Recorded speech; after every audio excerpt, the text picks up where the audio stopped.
Drinking I call it. whiskey. Wasky. Wasky. Wasky. The Wasky brand.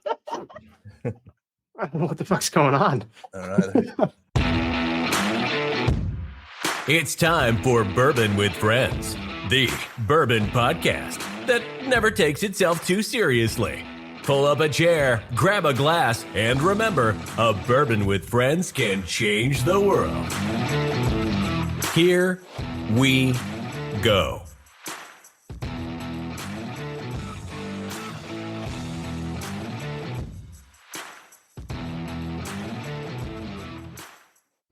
Hey, everybody. Welcome to Bourbon with Friends. Myself, Adrian, and Martin are here to talk about whiskeys from around the world and how a bourbon or whiskey with friends can change the world. How was your guys' weekend? Even though we had a short one and just did a podcast, but 2 days ago, 1 day ago, 2 days ago. I'm losing track. You guys did. That was my first one where I couldn't be there for it, and I was sad. I mean, when people listen to it, though, they obviously will hear Joe's very lively, springy voice. So thank you so much, Joe, for stepping in on that. I had a little doggy emergency, so he's all good. For those who know about Franco, he is fine. But yeah, my weekend was wild, but I did have a bright side to it. I did get to see this shining face up in my right hand corner, Adrian. I got to hang out with her at up in Three Oaks, Michigan, at Journeyman Distillery, and then we drank some beers at a church. I know how that sounds. It's a place called Beer Church, and it's actually a church that was turned into a brewery. So I wasn't just going into random churches drinking beer, but I would do that. So I would do that. Place. It's a really cool place. I enjoy it. Good beer. Cool place, yeah. Good beer. That's not sacrilegious at all. Thank you, Martin. They do have a beer called Pontius Pilate, and that's one I usually go with. You know what I mean? So they do. They have a Judas too. You know, they have a Judas. So the guys stitched them up to the Romans and everything. So they just name it after a whole bunch of obviously church related things. But it's a really cool place. Good beer, good food. Good subject to change. Yeah, I can pivot, baby. I'm like Jeremy Piven. But yeah, good weekend, Brian. How about you, man? You're recovering still, right? I'm still recovering. I'm doing good. Slow and steady. No more meds. So just all about, I guess whiskey's a med. Back in the day it was. Well, technically it's still medicinal. You can actually get prescribed alcohol. Sorry, I've got to Google Fun something fact. real quick. How do I get to prescribed whiskey? No, that's good. That's good to hear, man. I'm glad it is. I know it's a little bit of a recovery, but good to see you as well, my friend. Hope you're feeling good. It's a new day. It's also a new dawn. That's pretty good. Good job. See how I do these things? Yeah. I don't skip a beat. You are slick. That wasn't terrible. No. So we do want to bring in our amazing guest for today. We are a podcast, and we have guests. Dawn O'Neill, founder and CEO of New Dawn Distilling. Welcome to the podcast. Thank you guys for having me. It's good to be here. You're welcome. You're welcome. So you have a PhD in ecology. So what made you want to switch gears and go into creating a bourbon brand? Yeah, so I'll say that PhD in ecology, then I switched gears to conservation and then switched gears, but I swear it's all connected. Because if I didn't go and get my PhD, I wouldn't have done the deep dive I did with my fellow graduate students into the world of whiskey. We were at IU, Indiana University in Bloomington, where it's funny, a friend of mine just texted and they're like, Big Red has all of these whiskeys at this price. And I was like, I remember those days. Big Red. The whiskey was cheap. Martin and I are in Indiana. I don't know if you knew that or not. Okay. We are both in Indiana. I spent a lot of time at IU not attending classes, but well, I mean, I went there for graduate school, so it was probably the most. I'll take that back. I was more studious as a undergrad, and then I went to IU, and my roommate, my first 2 years, he did his undergrad there. I was introduced to tailgating, like I was like, what is this madness? I was the one who was like, it is 6:00 in the morning here. I will not be drinking beer. I will be drinking mimosas. So I brought mimosas to tailgate. That was my thing. I feel like the only beer I ever drank at IU was like Keystone Light. Right? They're always cheap beer, and I was like, we're too old for that. I know, and yeah. The flip side, where we would have these whiskey tastings, and everybody had to bring a bottle, and people were bringing like Jack Daniel's number 7. Whiskey, like, oh no, whiskey, that's just no. But that, like, we're talking like people had bottles of Pappy's, special expressions from Buffalo Trace when they used to put them out. Like, we were like living large. I don't know how. I don't know who was doing what, but we had some really nice tastings, and that just put me on the path. And then I got into conservation, and I was like, saving the environment, so we can drink more whiskey.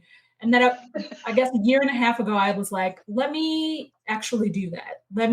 I think that I can do better from a conservation standpoint, actually connecting for people real clearly. If you want to drink good whiskey, you really need to be saving the environment. We need that water. We need those grains. We need that oak. Or even if we decide to go off on another tree, like, we need all of those things. My thing is, I don't like bathtub. I only recently got into gin, so I don't want bathtub gin. You can keep that. I will keep my Oh, I like you so much. I'm not even sure I want gin, but I'm working on it. Gin's tough. It was a long road. And you want to know where I started? Gin aged in bourbon barrels. That was my gateway. Gin in bourbon barrels. And I was like, okay, I can get behind this, and slowly but surely. But up until then, I was like, gin makes me frown. Why would I drink that? It does, yeah. It makes me sad too. I got tricked one time by a distillery in Colorado because I was doing a flight. It was after a tour, and he put something down. He's like, "What do you think this is?" I'm like, "Well, it's not whiskey." I'm like, "But there's something whiskey about it." And then he pulls out the bottle, and it was their version of something that was called Ginski. So it was a blend of gin and whiskey. And I was like, "Never give me that again." That sounds, no. I would be like, moonshine, okay, but no. Yeah, I wasn't into it, and I've never had it again. And I think my life has been better because of that. Yes, I could see how that would turn you off completely. Yeah, it did. Never again. So you kind of alluded even a little bit to some of like the big names, right?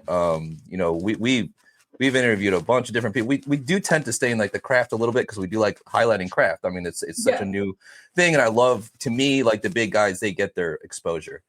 I like bolstering up the craft. But obviously you've had some influences along the way.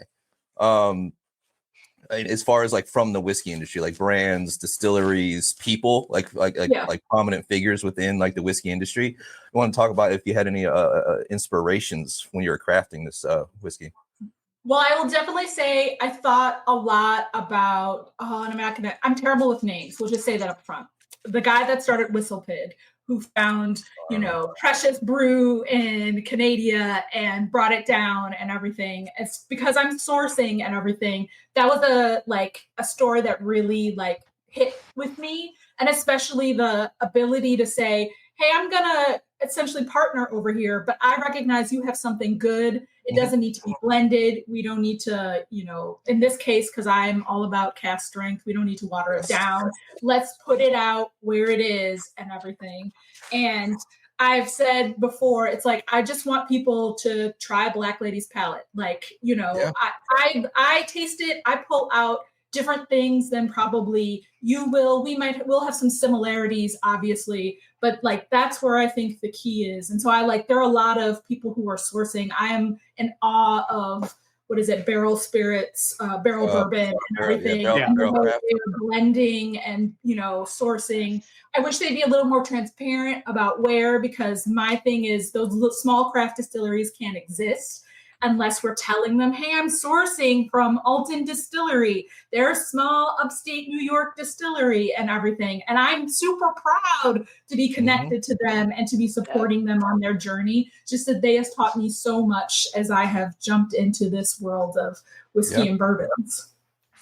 No, I love that. And the transparency is it. I mean, I know for me personally, that makes or breaks a bottle.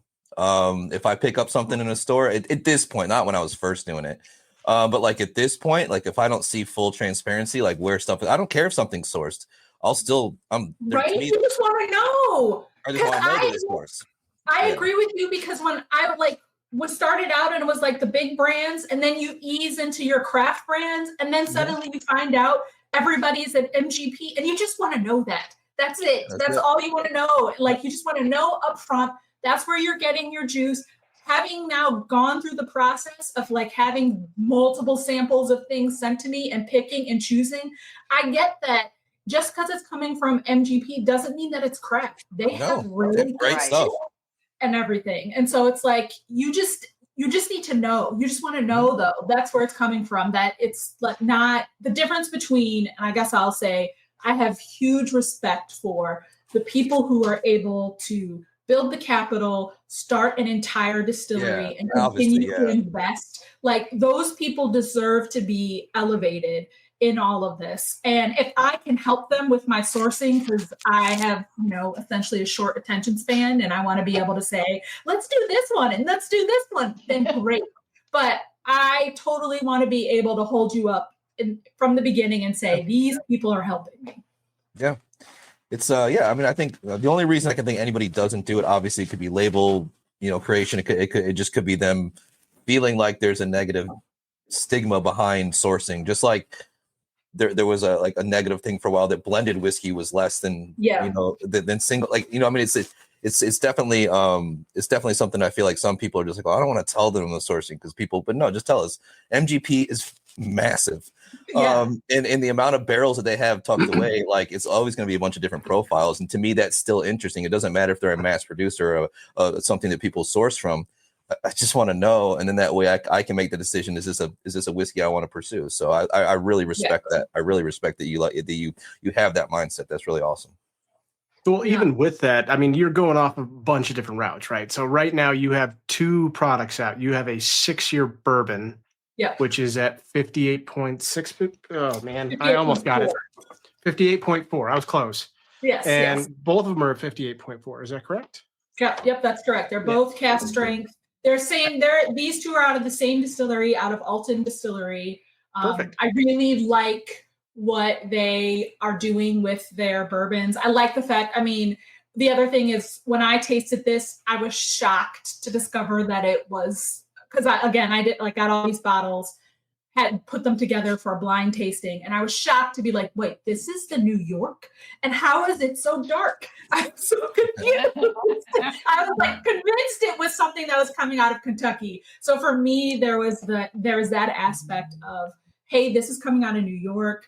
They are using New York water, which I always like to say, because Kentucky's all about their water, and Tennessee about their charcoal. And I'm like, look, this is the place of bagels, and they can also make some good whiskey. That is true. That they make fantastic bagels and lox. Yeah, they have good water in New York too. They do, yeah. There was a place in Los Angeles when I was living there. They were on Fairfax, and they were a bagel joint, and they were owned by people from New York, and they used to ship in water from New York to actually make their bagels and their lox and like everything else they did there. So yeah, there is definitely something to that. Obviously, it makes sense, because you don't want to use the LA water. I wouldn't use LA water. But then you have to explain to me, I grew up in Cleveland, and that was the rumor I heard too for this local bagel shop, that they ship the water in from New York. And I was like, really? I mean, well, maybe I understand, because the Cuyahoga did catch on fire at one point in time. So maybe you're right. Maybe that's why you do it. Yeah. I mean, LA. There's like Italian places who do the same thing, that like they'll bring in certain things for like their food. Like even they feel like that changes a little bit. So it's just like legit. There's a Saforno in Boulder, Brian. You might know that Italian spot, fantastic little Italian spot. And it's been a while, but yeah, it's been great place. But they bring in water from Sicily, so it's wild, like what they'll do. Yeah, but I mean, it makes a difference, because I got to say it's memorable, and I remember it. I just brought it up now. So obviously, it's, you know what I mean? I remember it. So they're doing something over there. So. Martin, I would clap my hands for you, but I'm not going to. It was good. I know you can't. That was good. That was funny. You got to do the snap. Yeah, you got to snap. So you have this one, but let's go over. I mean, you also have a 10-year weeded whiskey as well, which I'm trying to do the two noses on this and taste the two. Wildly different off both. Yeah. And I'll say the 10-year wheated was a surprise for me as well, because I typically do not like wheated whiskeys. I know it's like sacrilegious to some people, but like there's like a flavor or some back note that I'm like, blah, I don't like it. I know what it is. I'm doing it. Can you, because it's like with beer where I had to have my husband like search down and be like, you don't like this hop. And so now, and I can't remember what it is off the top of my head, but he's like, oh, that one has this hop in it. And I know I'm not going to like it as it relates to, you know, the IPAs and whatever. Yeah. And so, I can only hypothesize, because I know you're not the first person, Adrian. I have a couple other friends that do not a huge like, weeder. They're just not, but I love wheated whiskey. And the note that I love is, I think, the note that people get turned off by, which it's almost like an acetone note. So, yeah, maybe that's what it is. But I didn't find that in this one. So in this one, when I first had it, I was shocked that it was actually my favorite out of all the ones I tasted. And when I sent out, so I partnered with MHW's now Brand Arc program. And when I sent out my brief, I was like, okay, here's what I'm looking for flavor-wise in a whiskey. Well, really, I was like thinking solely on bourbons at the time. I was like, this is what I'm looking like, flavor-wise in a bourbon. You know, I like things to be rich. I like that velvet mouthfeel that you get in your bourbons. You know, citrus notes are always appealing to me, but like throw in some spices that I'm not expecting and everything. I would love that as well. You know, I want it to be a little bit juicy, but I don't want it to be too sweet. Like it was this whole thing. And then big caps. I'd like made it size 25 on a 12, no wheated. And Alton sent me their samples, and they sent me like 6 different samples. And then they were like, and we're sliding in this wheated because it's really great. And we love it. And we think you should try it. And again, blind taste test. I was like, oh, this is delicious. What is this? And I was like, it's a wheated. You are kidding me. Yeah. But I went with the 6-year first, because when I did my panel, that was the one at the top. And I was worried that a 10-year was a big lift for people, you know, first for a new brand right out the gate to be like, here's this 10-year wheated. So yeah, it is. I mean, there's brands that have been around a long time. They've not put out, you know, double digit like whiskeys like off the bat. So yeah, it is. I will say I do get that note, but again, I like it. But it's also subtle, and there's a balance to it. And I think when we talk anything whiskey, balance. It does have a really nice like lingering finish. It's kind of like at the back of the palate, not necessarily here, but kind of at the back. It's really nice. Yeah, I've been doing this research on super tasting, which has gotten me into the difference between men and women. And you are probably the first person who I should say, the first person I've done a podcast with and everything, which I think makes you the first woman who's tried the 10-year. And the same person, the thing where that lingering mouthfeel, for me, there's like that heat and everything, and it just lingers. But then it fades, and it's not like it's not ridiculous. It's not obnoxious at all. Yes, exactly. Very nice. I love that. Yay! I feel like it's something I'm going to highlight, and the ladies are going to find. I'll tell you though, this bourbon, this is me all day, every day. She is. Time. Yes. I mean, she has. I will say, ruined me. And it's true. Like, and I say, especially if I'm trying to drink things and cocktails and whatever, I prefer to drink my bourbon neat. But like, if I'm out on the town and it's like, I'm like, this would be better with some New Dawn bourbon. It has a very like, it gives me a very double oak kind of feel. It's the barrels. They're 25 gallon, number 3 char. And then the cool thing about the sort of process is the first 2 years we keep them at high heat, so we can like pull out. And so it's not double oak, but that high heat I think is playing a role in the oak that's playing around there. But it's not heavy. The color, it's not. Yeah. It's good. Thank you. Really good. Very, very good. I think it's my turn to ask the question next here. Let me get back on track. Is it? Yeah, I think so. Oh, cool. So when you started thinking of New Dawn Distilling, how did you envision putting together sustainability and the environmental piece? Did you have a whole? I do, and I love that you asked that question too, because it's like I will say that I have gotten better at answering that question, because I realized I was like, sustainability, obviously everybody, and then it was like I was talking to, I think it's a woman who was considering, well, I think she still is. She's like a freelancer and she's pitching articles, and she was like asking about the sustainability from the standpoint of like, do I go out with the farmers and do I do and I was like, no, I am not the master distiller. I do not have that chemistry, that whatever background. Do I wish that I had done that instead of studying birds? Perhaps. But it's either here, there, or there. So it's like, for me, I've been looking at the entire supply chain. So for me, the sustainability is about the whole supply chain. So we can start with the whiskey and we can say, okay, in my brief, I was like, I would like to work with distillers who are doing sustainability methods. And I felt like when I fell in love with Elton's stuff and then I read their sustainability, I was like, yes, because it's like local grains, all organic and everything. Okay. Water that's coming from their own well, so they're not putting pressure on the water system and whatever. Do you have partners that are working with renewable energy and all of that? Like all of those things coming together. And that's just the making of the whiskey. And then it's like, okay, all of our mash, spent mash, it goes towards feed and everything. And they're capturing the steam and whatever for their distilling and whatnot. So there's like nothing is going to waste. And that's, again, just the whiskey. Then it's like recycled bottles, recycled labels. You know what I mean? Like we're talking about our shipping and everything, right now I have warehouses on both sides of the country so that we can like cut how far things are traveling and everything. I'm still working on I would love to do a bottle return where people send me bottles and I reuse bottles.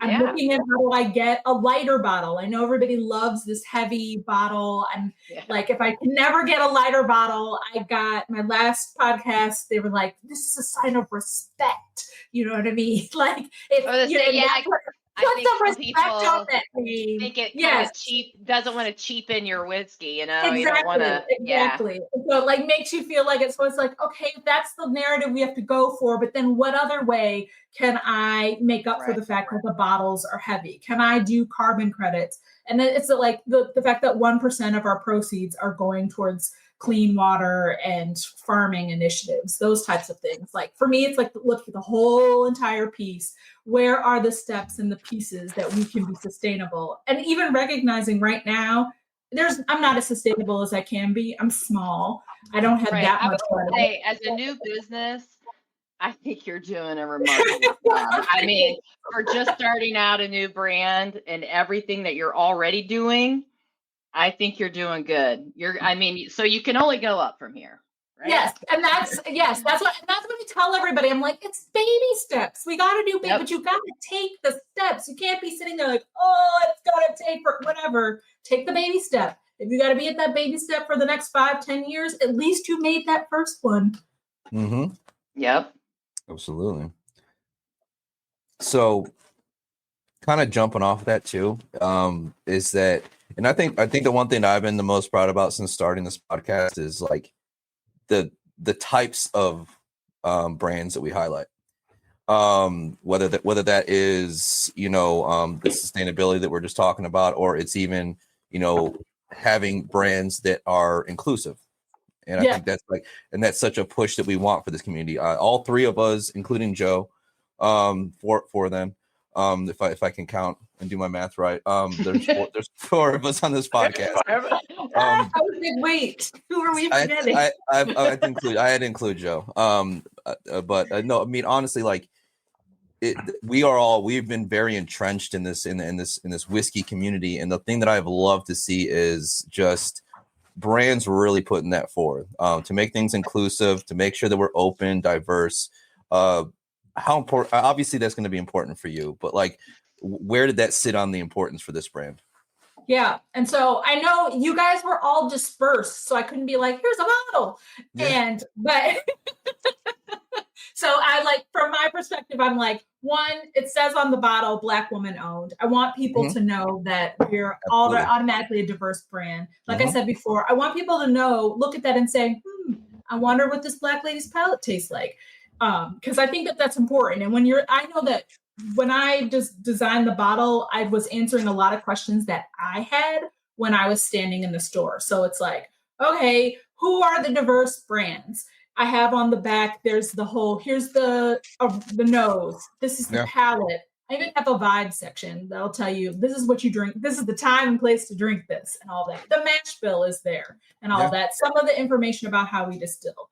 But beyond that, there is the aspect of me really trying to work with a diverse portfolio of people. So like that includes like my marketing and PR teams and everything, my finance, my legal, like I am constantly just like trying to broaden this circle, just like the supply chain. It's not just who is making the whiskey, but every single bit and piece that's coming after that. I'm super excited because Thursday of this week, I got a chance to hook up with this nonprofit. I think it's Passion for Elevation is the name of it. And they're this women's group that really tries to they focus on mental health and wellness in addition to the entrepreneurial courses, etc. And I'm super excited about the mental health because I feel like that's something that oftentimes is just glossed over when you're talking about women and women of color in the industry. Like there's a toll that happens. And so they are specifically trying to address that with resources. We're doing a girls' night and I'm doing a complimentary cocktail and everything for that event. Okay. So what is it? We're going to be in Austin at Retail Therapy and everything. It's like, You do have a lot of great information on your website. I was checking that out. You have, there was, what was the one? I feel so bad. I don't remember this, but it was something to do with saving the cocktails, like endangered cocktails. Like you highlighted that. United for the preservation of endangered cocktails, and that's a group I've gone into at IU. Yes, that's so. That makes sense. I'm going down that rabbit hole, and then I saw you also had bourbon and books. I mean, there was a lot on there. I just wanted to mention it so that if people wanted to go check it out, they really should, because you got a lot of good stuff on there. Hey, Joe, drop that link. There he is. Yay, there we go. Fucking producer, dude. Those are my, as I call them, my spiritual musings. I was all over that. I was like, this is for me. Click. So anyway, sorry to interrupt. I don't know. No, but yeah, to answer Martin's question, it's so important to me just because I think that I'm definitely one of those people who thinks that the more diversity you have, the better ideas, the better ways to do things and everything. I've learned so much from surrounding myself with diversity, even in terms of how you sell bourbon. I mean, there's definitely this, here's the way we do it with our 3-tier system. And then there are people who are disrupting it. And I'm like, I need to be over here with you because there's no reason why we have to do the same old. I want to get bourbon to everybody quickly and cheaply as possible. That is my goal. ETC. Yes. Well, and a lot of women, I mean, you could probably attest to this. A lot of women don't drink whiskey. So at least a lot of women that I know don't. Yeah. So it's a very, and I think they could, I think if they were more open to it, they could. So it's just about finding ways to make it more, I don't know what the word is, but just make it more of a way for other people to try it. Yeah. So, and I think having diversity does that. It's a key, and that's why it's like, I'm going to show up, and it tickles me because I feel like I used I used to think a year and a half ago, I was like, not that many women. And then I keep running into all of these fantastic women, yourself included, who are big, avid whiskey drinkers and everything. And so like, even for this Passion for Elevation event that we're doing, they were like, yeah, and this yoga instructor, she's really into whiskey. And I was like, a whiskey loving yoga instructor? Yeah. Is that even allowed? They do exist. They do. I mean, apparently, I'm so excited to meet her. That is pretty cool. I will say that. They're few and far between, but they exist. Yes, they exist. They end up hurting your joints. But whiskey makes it feel better. Right? Exactly. Yes. You said it was medicinal. You do the yoga and you have the whiskey. You don't even notice. Full circle. We just went. This is why I had to have surgery, I'm guessing. You know what I was gonna say? Like I've had a couple of people trying to convince me to do yoga recently, but I don't know if they know that all they have to say is there be whiskey there too. I would be like, okay, because every time it's always been like let's go do yoga. I'm like, nah. But if they just added that little piece on at the end, there'll be whiskey there. You gotta do. What is it? You do hot yoga, and then I love hot you yoga. gotta rehydrate after Yeah, the hot there's only one other thing that would entice me, and that's goat yoga because goats are adorable, and I would love to. Well, yeah, I have a dog. Like I can do yoga with him. Animal yoga, that's cool. Yeah, animal yoga, just general animal yoga. There we go. Cat yoga wouldn't work out because they would just take over the class. Yeah. Or you wouldn't be able to find them. You did that. They would get distracted somehow. No, that's awesome. I love that so much. That's funny. So, Dawn, as a woman in this field and a woman of color in this field in a traditionally male-dominated area, what are those hurdles or significant hurdles that you have seen that you've broken through those barriers in the spirit industry to show case that you know more, you're doing this in a different way to make it better? I don't know. I don't know if I would say I have broken in yet, if you will. I guess I'll say that it's like there's already, you could say there's a ceiling that I've burst through and whatever, but there are definitely other aspects that I think are still in place. And I'm just like, with my little chisel, where I'm working on it, if you will.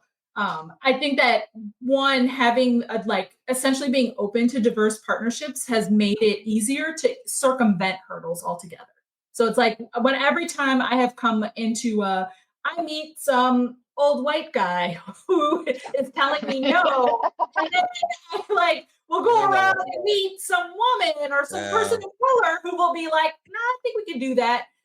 That has allowed me to essentially be like, we don't have to do things this way. It doesn't have to be that way. No. But I will say, and so it's like, if you were gonna ask me, oh, what advice, I would be like, yeah, be open for the people on the fringes, because that is when you're brand new and starting, and it feels a little bit like in the spirits industry, you got to be quick. And maybe that's everywhere, but I just know my experience, it feels like you got to be quick. Be open to the people on the fringes who are more than willing to help and think outside the box for you than, the traditional pathways. Like, I know that I was super fortunate to meet Ian, who is regular old white guy, but he's also Irish. And so his background, when we had our first interview or meeting together, and it was I was like, and I'm interested in regenerative agriculture. And he was like, I haven't heard a single person use those words since I left Ireland 5 years ago and all that. And so that immediately put us on the same page of connection. Oh, we're connected. We know, he gets That's me. Awesome. And he has been an amazing partner from that standpoint. But I've met with some other sourcers who were very much well, you really should do Kentucky as your first whatever. And they were kind of who cares about your brief? These are the people you should be working with. If you should try to get in with these people if you want to be making it. And it's well, I mean, that's lovely if you know them and you're a personal friend and they're willing to help me out. But if not, we got to go a different path. And Ian was Here's all the things. Everything is your oyster. I will use my connections on your behalf and everything, and we will make this happen. So I love that. That's awesome. That is. Made I that mean, stuff. so if Yeah. I'm understanding correctly, your first bottle was released on Juneteenth. Yes, the 16th. You're right. So I don't want to make assumptions about why you chose that day or what the significance is. So could you talk about that a little bit? Yeah. So I mean, your assumptions are probably right. So some part of it is because the 6-year, well, I should say this endeavor is in small part a nod to my family. And so my dad is the one who was the whiskey drinker and everything. Awesome. My mother's the one who was from Texas and all of that. And so when I was like trying to figure out when to go, and it was like, okay, June. And I was like, you know what? Juneteenth would be such an honor to be like, hey guys, Martin, get it right. ancestors and everything, everybody before, look what I have done. Look what you have made possible for me to quit my job 6 months ago, start a brand new brand, be all like, yeah. And so that was really the big reason. It was such an emotional day for me. Like, we got so much love for our launch day and everything. And it just made it like exactly what I just wanted to be able to honor my parents, honor my history and my ancestors, be like, hey, we are still, despite what might be happening in the world, we are still making progress. We're still moving forward. And it was like, it was just a love letter. That was what it was. It was my love letter. Definitely brings some uniqueness and specialness to it for sure. I love that you said your dad drinks whiskey. That's kind of like, that was my end too. My dad was is a whiskey drinker. So I can relate to that for sure. Isn't it fun though? Now you're like an adult and whatever, and you go home for family gatherings and you're sitting there with your dad and you're watching everybody like this. I used to always say, I was like, inside, I'm this old white man. And then I was like, well, I guess I should be saying I'm an old black man. Like, oh. It's something that, it's great. It's like just between him and I too. So for me, it's especially special because none of my siblings really drink whiskey. So it's like that's my me and my dad, So it's pretty. I totally know what you're feeling. I totally random story, but it's along the same lines. Is on the way back when I left Journeyman, when I saw Adrian this weekend, I called my dad on the way home because it's like a 50-minute drive, and I'm just like, let me burn some time. I'm gonna call the old man. Old man's a whiskey drinker. He's from Scotland. And he goes, and I'm talking, I'm just rambling. He goes, you know what? One of the proudest moments ever is the fact that you now drink better whiskey than I do. And it's just like that is true. Like your dad. That is true. Your dad would Oh, 100%. I've gotten him into some really cool stuff, but he's such a person of just like, he still will always have a bottle of Glenfiddich 12. Like that's like the one that he grew up drinking, and he'll still drink that, but he's branched out a little bit. But for him to say that, I was like, that's pretty cool. So I think I love that. Dads, man. You know what I mean?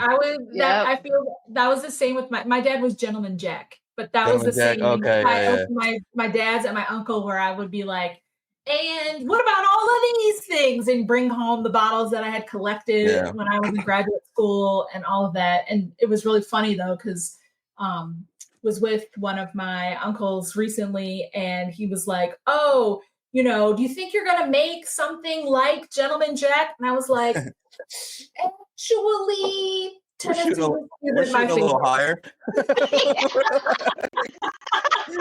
Like, maybe, but probably not. My favorite. Probably not. We're not going to run that charcoal filtering on this yet. Right. I was like, why are we ruining it? Yeah, exactly. So, Martin, I think it's that time of the night where we ask our fun question. And I'll do this lead in this time, Martin. Okay. You got one. Yeah. So because of how we started this, we always have a question about a squirrel. And the reason for this is one day Adrian had her front door open and her office open, and a squirrel ran in there and just started knocking over all of her bottles and then started drinking it off the floor. By the way, all this is a lie. We have no idea how any of this started. And we just know we started with a squirrel question that has now grown into an elaborate story we change every single time to change a squirrel question. So. It's fun. It's also fun. And Brian, that was fantastic, dude. Thank you. That was so It good. could have been true. I mean, It could have been. Story, and you would be like, but aren't you an ecologist? Yeah, and so that's actually a very good lead-in. And usually I feel like I haven't done one of these. So yeah, we do a fun squirrel question. Again, at this point, we have no idea where it originated. So given your background, really, in that, if and I'm sure encountered wildlife at some point, obviously, including squirrels. Yes. Has that in any way influenced what you're doing? And do you have any cool squirrel anecdotes that can go on top of it? Oh, you have many things. Did I just open up a can of squirrel? Because influenced by whiskey making, that would be so interesting. All right, two things. I study birds, but I started out by studying predator behavior on birds, or how birds would respond. I didn't use a squirrel, I used a chipmunk, but I had a stuffed chipmunk skin that I would set up next to bird nests, and I would cover it with a piece of camouflage and then rip it off and then watch the birds attack it. His name was Bwfpodcast. I don't know why. That was his name and whatever. And so when I think about that, I think about the number of times that I was, doing this study, and I was still an undergrad at the time, but of drinking age. And I would be like, oh my God, I have to wake up stupid ass early in the morning to run this before the birds are up, so I could set it up all in secret and whatever you want to call it. But I would have been like sitting on the porch because we were at Mountain Lake Biological Research Station in the foothills of the Appalachians in Virginia. So it's like sitting on cabins all night, drinking whiskey and whatever you want to call it. And so I want to be like, but all you're making me think is that after my Southern Belle series, that I need to have like this Appalachian Squirrel series. My God. That's what has to happen. But the second thing is I travel the country with my husband in a little travel trailer with my dog, and a squirrel got in before I figured out how to close all the holes. See? I was a little girl. I jumped up on the bed. And you did not. I would have been me. And my dog is like, I'm trying to pretend I'm a little girl. I'm okay with the wildlife outside, inside my house. I would know. If it had been knocking over bottles, and I would know. I would have been screaming you would have been like, what is wrong with you? See, no wonder. No wonder she thought that story was real. You should know. That's what I mean. Like, and that same squirrel that came into your place, bro, I was like, chill out. I was just in this girl Adrian's house, and I didn't do anything. Right. It was except Robert. It's a 24. It's not that big. It's a 24-foot box, and I am on the bed like a cartoon character. Just breathe. It's like, don't worry. I just robbed this blonde chick in Indiana about 2 hours ago. I was just looking for your stash. Oh man, that's awesome. That's so cool. Yeah, thank you for humoring that question. Obviously, it's a little break. No, God, no. No, like we do that just to kind of break it up because we can get nerdy as hell. And I love getting nerdy, but we do like to break it up with a little bit of a fun. We like to have fun. We like to have fun sometimes, So, Don, I have a kind of unique question for you, and it's pretty simple, but could be pretty complicated at the same time. Just like the if you could sum up the heart of New Dawn Distilling in a single sentence, what would it be? Our tagline: with intention, from grain to glass. Ooh, I like that. With intention. That's what it is. Okay. Intentional, from grain to glass. I like that. There's the podcast title. Thanks. Right. I was like, that wasn't a really hard question. You should have told. If you're going to ask hard questions, you should tell me not to drink bourbon, kids. Oh shoot. So honestly, like I said, this has been such it's my favorite thing is of being a part of this podcast is like obviously all three of us and yourself obviously too have been entrenched in like the the whiskey community, and we know about the big people and we know about these, but it's so cool learning about like brands that I'm not aware of, and brands that maybe not have come across my radar, because to me, that's kind of where it is at this point for me. Like, you get to that point where you've done it, you've done your time with the big brands, you've done your time with the brands that people know, and then you're like, well, what are the smaller brands doing that like are changing things? Because the whiskey landscape has to change at some point, and those people who used to be the people we looked at as the kind of forebears are no longer going to be that at some point, and you do have to come in and do that.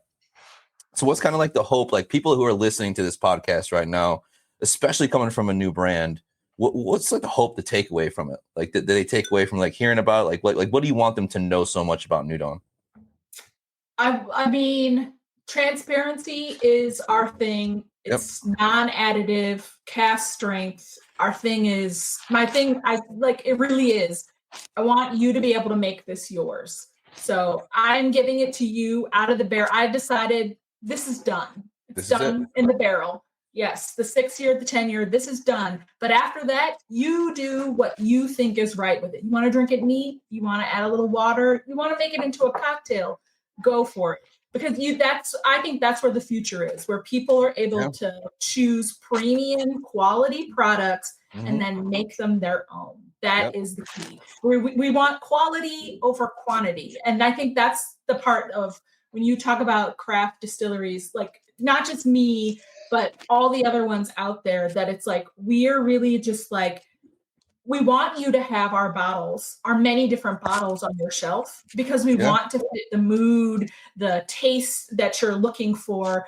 We don't want it to be the case that you guys are like, I don't want to say, I guess, I'll say, like my dad, always reaching for the gentleman jack. Same one, like, he never like progressed. That was still his favorite and his go-to. And while I want to say that's okay, I'm like, oh my God, there's a smorgasbord out there in front of you and everything that you can taste and make your own, that can take you on completely and totally different journeys. And so I just want people to join me on the journey is what it is.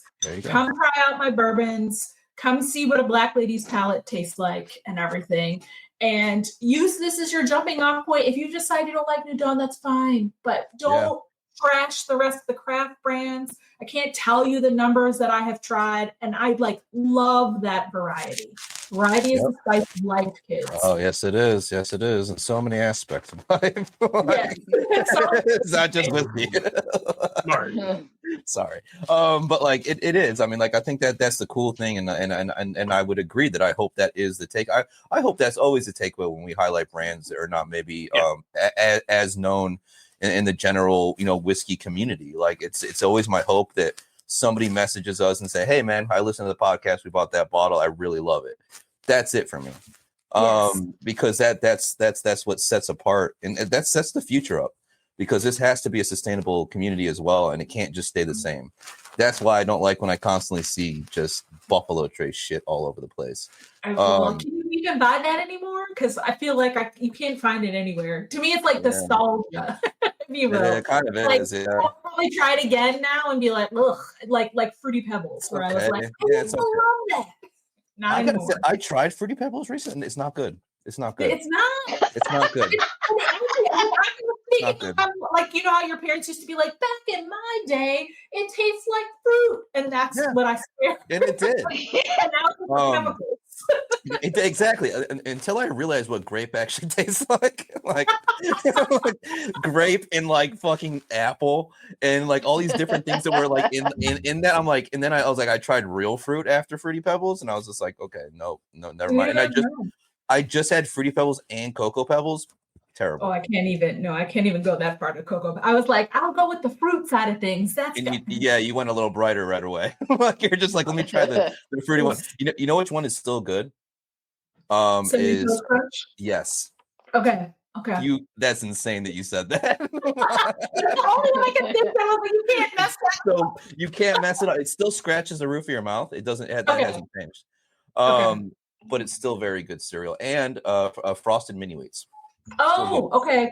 Still good. Okay. Frosted mini wheats are they're still frosty as ever. And I think they have fiber, so I can actually eat that one as an old person. You know what I mean? Yeah, Exactly. I could relate to that.